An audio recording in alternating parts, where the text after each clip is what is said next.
Good afternoon, everyone, and welcome to Stock Market Today, sponsored by Interactive Brokers. Now, on the show, we're going to be taking a look at Coupa Software, Starbucks, and two leaderboard stocks. But first, let's take a look at the major indexes. It's Alyssa Corum here with Ed Carson. And Ed, we saw a strong day across the board. The NASDAQ up about 1.3%. The S&P also up over 1%, and strong performances from the Dow and the Russell as well. So a pretty positive day, but when you put it in the context of what we've been seeing for over the last month or so, still range bound. Yeah, we're still between the 50-day line and the 200-day line for all the major indexes, though the S&P in particular is very close, just about 6 points or so away from that. So we'll just have to see if it gets there. It's sort of like, using to say it's something engaged to be engaged. It's close. It'd be nice to see there, but we're not there yet. So what would a retaking of that 50-day line then mean for the uptrend? Well, I don't know if they would. Right now, the market uptrend is under pressure. I don't know if we would change it. It probably depends on how powerful the move, if it's in volume. But obviously, that's been a resistance area. Mm-hmm. And, there's a lot of stocks that are doing a little better than the 50-day, and some of them are moving out, and we'll talk about some of them. But if the indexes can get up to the 50, then maybe those leaders can break out. So that would be another positive as well. Exactly, yeah, because if nothing else, this action for the major indexes has allowed a lot of these leading stocks to set up again a new basis. So you're right, a couple of which we will get to. Yeah. So let's start with a look at Coupa Software, which moved on its quarterly earnings report, though it did close off at intraday highs after a strong gap up early, but it still gained about 9% for the day in heavy volume, briefly breaking out over a buy point at 149, 10 cents above its prior high just a couple of sessions ago. What do you make of the action? Yeah, it's a little disappointing. It was strong earnings. It was a surprise earnings report that they tend to beat by a lot, but they weren't supposed to have earnings at all. And the revenue growth accelerated best in 11 quarters. So there's a lot to like, but it went above 155 at one point, faded quite a bit below that buy point. So, it could still work, and sometimes that happens. So it's not finished. Sometimes you need a second day. I remember HubSpot doing that a few weeks ago.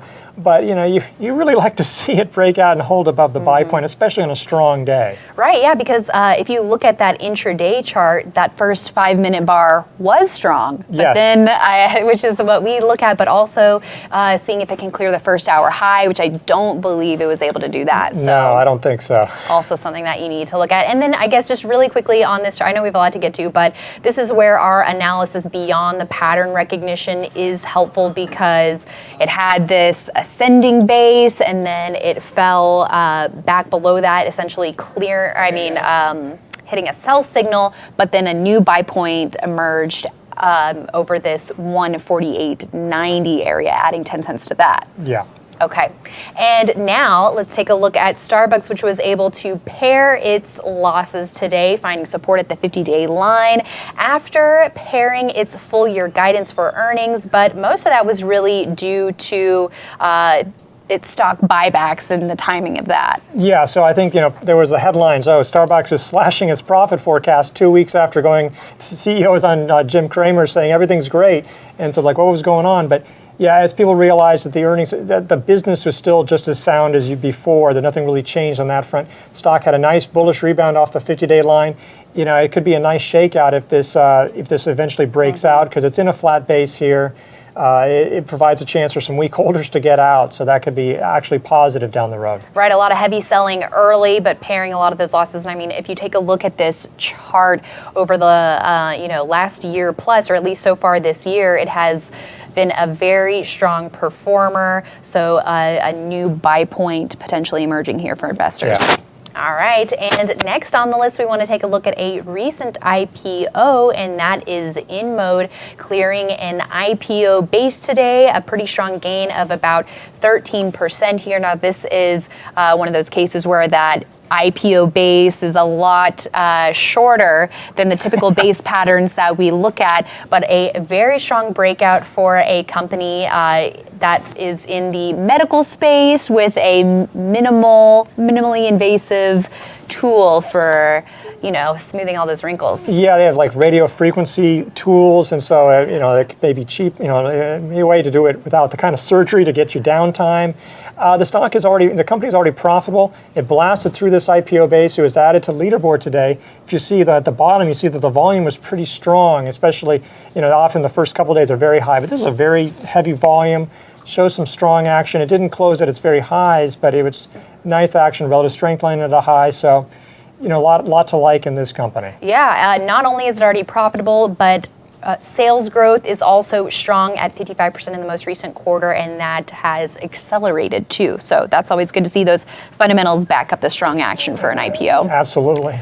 All right, and last but not least, let's take a look at leaderboard stock Mastercard, which obviously completely different business than Starbucks, but the chart is similar in a sense that it has just been this steady mover this year, holding above its 50-day lines, and it broke out of a base today with that relative strength line hitting a new high. Yeah, this has just been a really strong leader, and that's why it's been on leaderboard for a long time, and they held it through the last several weeks, as I believe. The one downside, the volume wasn't that strong. You really like to see volume at least 40% above normal to suggest that mutual funds and other big institutions are jumping in. And it's not just, you and me buying 100 shares or 10 shares or something like that. Right. So that's the only downside, but low volume breakouts can work, and maybe it'll have stronger volume down the road. But you're seeing a lot of stocks like this, as you said, because they're forming bases over that time. Visa's a lot like that. It just didn't break out today, but there's a lot of strong stocks setting up. So even if Mastercard isn't the one you really jump into because the market's under pressure, there are others coming down the pike. That is right. So for other leaderboard stocks, make sure you're checking out leaderboard.investors.com for the full list. Again, a lot of top stocks setting up with this sideways action that we've seen. So we are definitely waiting for that new uptrend. All right, everyone. Thanks for watching today. Before we go, we want to let you know that in case you missed it, a new episode of our Investing Strategies show is out now. You can go to investors.com/investing strategies for all of that. And a pretty timely topic this week with this choppy range-bound market that we've had. We're talking about trading tactics for volatile markets. So once again, check that out. And we also have a new episode of our podcast that's coming out tomorrow. We have a new episode every Thursday. So you can go to investors.com/podcast when it comes out tomorrow. You definitely don't want to miss it because Arusha and Justin are talking about the similarities between fantasy football and picking stocks. Ooh, that's very good. So yeah, should be a good one. All right, everyone. Thanks again for watching, and we'll see you right back here tomorrow.